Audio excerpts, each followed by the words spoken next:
Okay. Guys, there's something that I need to tell you, and guys, there's something that you should know about Brent, and I think that you're gonna be... Maybe guys isn't the right word. Folks. Chums! Oh god, no. Phil's just gonna panic if I say chums. You're wrong. I'm not wrong. I'm so wrong. Brent, can you please tell Jeff he's... you're not here. Guys, there's something I'd like to talk to you. The best, given that he's gonna agree with me. Becky, can you please tell Jeff he's wrong? Oh, Brent's not here, so now you want my opinion? Well, Brent telling him he was wrong had a better chance of shutting him up. He's got a point. Yeah, fair enough.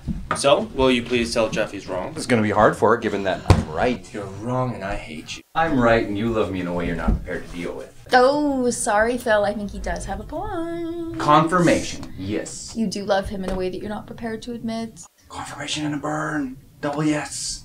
Very funny. Now I hate you both. Almost as good as what Brent would have said. Oh, well, that's what I'd like to talk to you about is Brent. Even if that were true, you're not proving your point.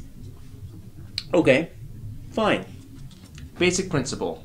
The audience typically identifies most with the protagonist. Not always. Yes. Okay, fine. Most of the time. Fine. Okay, so obviously the protagonist is the one they want to see succeed. For a given value of succeed, sure. Okay, so it's not crazy to assume that in the end the protagonist should triumph.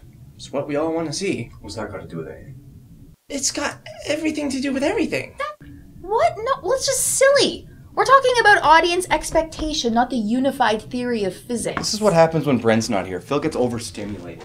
My point is that what the audience wants to see has everything to do with narrative. Oh, it does not. It does so! That's not true, and you know it's not true. Spoon-feeding the audience exactly what they want in no way makes for a good story. It's trite, it's contrived, it's boring. I'm not saying spoon feed it. Of course there has to be obstacles. Absolutely. Drama comes from conflict. Yes, obviously. I'm just saying that at the end, the hero should be on top. There's that word again. Hero. Way too loaded. Okay, fine. Protagonist. Also, not necessarily. Why not necessarily? Because sometimes there is no easy answer. Sometimes the goal is too big or too far or requires too much sacrifice. Sometimes the happy ending just isn't possible. No, it should be. No, not if it undermines the road that leads to it. What's going on? When did you get here? Oh, I've been here the whole time that you have. Have you? Tried to talk to you twice. Doesn't ring a bell. Who do you think turned on the lights or unlocked the door? I kind of assumed I did. You assumed. Well, it seems like a silly thing to keep track of. Whatever. If I wasn't interrupting something important... Actually, we are having a writer's debate. What about? Whether the hero should... Sorry. Whether the protagonist... Thank you. ...should succeed or fail, and which is better. Great. Any specifics? Usual classics. Iliad, the Odyssey, Oedipus. Be honest. Batman. Spider-Man. I thought as much. Well, there is something that I would like to It's talk... not as sad and as geeky as you think it is. Oh, I highly doubt that. It's about icons. And archetypes. Uh-huh. And whether or not they can have girlfriends. There it is. Okay. Well, I almost had her convinced, and then you talked. Well, maybe you could just explain it and get it over with. Alright. So Batman, right? Batman can never settle down because he's the goddamn Batman. Right. He gave up all that normal day-to-day life stuff in order to devote himself to the mission. That makes him a classic tragic hero. Somebody who sacrifices his own happiness for the greater good. Yeah, but that makes Batman way less human.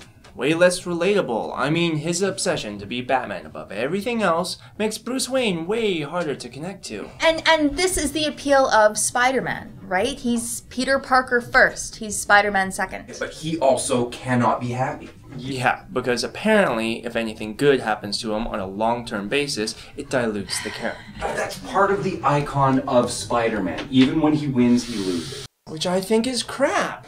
I mean, where's the fun in watching a guy suffer for forever? I say he can catch a break once in a while and it doesn't ruin anything. And I disagree. I want to agree with you, Phil. I want to agree with you so badly. I mean, look at Brent. He's awesome. His life isn't boring. His life is awesome. But you're arguing your point so badly that I keep siding with Jeff. So. And one coffee run later, here we are. I stand by my point. I think the hero should be on top. Oh, Come on, so, Tina, you almost married this hairdo. How did you get him to shut up? well, I usually just slept with him and that shut him up pretty good. Pretty good. Becky, You know what I'm talking about. you heard the woman. Get in there. I did my time. I did my know. time. You do it. Yeah, you're all hilarious. I think we're done. Okay, then, there's something I really need to talk to you guys. I'd like Well, to we talk really to you need about. Brent to weigh in on this. That whole is thing. exactly the hell what is I Yeah. want. He hasn't been here all morning. He missed Well, Jeff that's coming exactly in what I've been late. trying to- He loves mocking Jeff coming in late. We all love mocking Jeff That could be coming a in late. service. So, That's it. I'm I would calling. like to tell you something about Brent. No, Jeff, before you... Can't hear you. Dad. Jeff? Tell him I said hi. No, Jeff, there's something on Brent, the you phone. old There is so-and-so. something that I What need the to hell, tell man? you. You're Will you like please hang up 45 the minutes phone, late. Jeff? Phil's getting all overstimulated. Tina's barking at people. Becky's chewing on her leash. I swear to God, if Chewing you are on not my here leash. in the next 10 Hang minutes, up the phone. you better be dead. Because if you're not dead... I stand by what I said. Shut up, Jeff.